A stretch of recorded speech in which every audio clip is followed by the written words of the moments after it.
a movie house, they did what was called back then picture plays. We know them as silent movies. And so there would be an organist, and you would see the silent film on the big screen.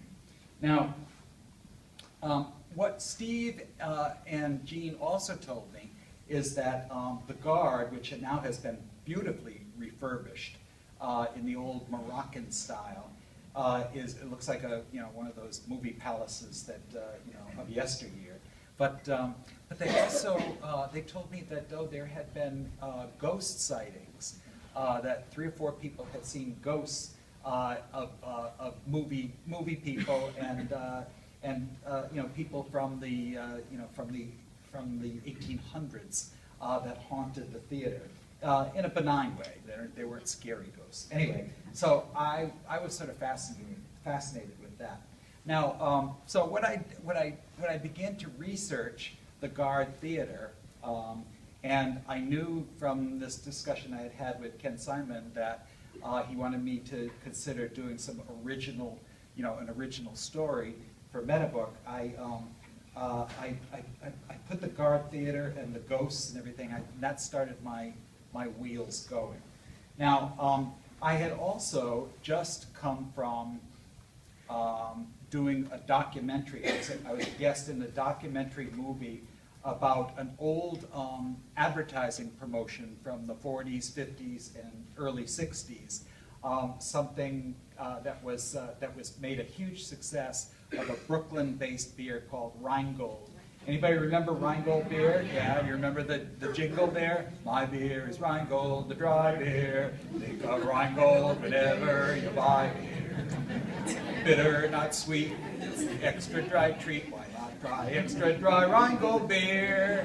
Now, the reason why Rheingold was so successful is that Philip Liebman, who was he was the boss down there in Brooklyn, he came up with this great idea that they would have a contest every year, and the public could vote for and elect that year's Miss Rheingold.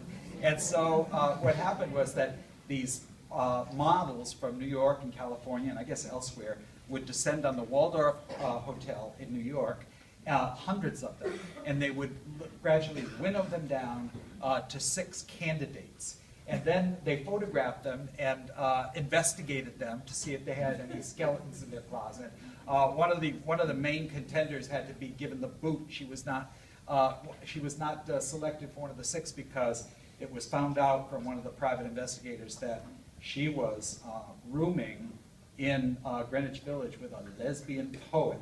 So she was out, Miss Rheingold had to be sort of squeaky clean and so forth. Anyway, it was a brilliant promotion. It's considered by marketers to be one of the successful promotions of the 20th century. And what it did was it paired up democracy, vote for Miss Rheingold, you the public, with demure sex appeal.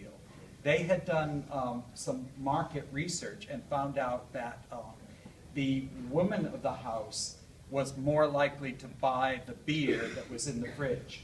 And so Miss Rheingold could not be threatening to women. She had to be a woman's friend. So she was, she dressed very, conservatively, and she was beautiful, but she was not sexy. Right? Anyway, so those 2 are the tributaries, the Guard Theater and the Ghosts, and Miss Rheingold, because I had just been in that documentary, and bam, I start writing this novel. Now, I never know what's going to happen or what the story means. I'm sort of envious of people who can write toward a perceived ending, and some writers are so methodical that they can outline the entire story before they write the first chapter or even the first sentence. That is totally not the way I write. My process is much more chaotic and much more a matter of daily discovery. I have to sort of keep my daily appointment with the laptop or the pad and the big pen and find out what's going to happen. Now, what eventually happens, if I work long enough and hard enough on it, is that what emerges is the thematic material. And so the movies, The movies is one of the main themes in this story. And so I'm just going to read you the opening, a couple of opening paragraphs. Now, this is Felix Funicello, who in Wishin' and Hopin' was a parochial school fifth grader in 1964. Now, he lives in the present, and he is 60 years old, and he has become a professor of film studies. Now, as such, he teaches at Hunter College in New York, but he drives to the Guard Theater every Monday night, and he meets his movie club, people from this area who just love the old movies. Now, the Guard, and this is true, the Guard can still show reel-to-reel films. You know, everything is digital now, but they have all the old equipment, and they can show on the big screen movies the way they were meant to be shown, the way they were made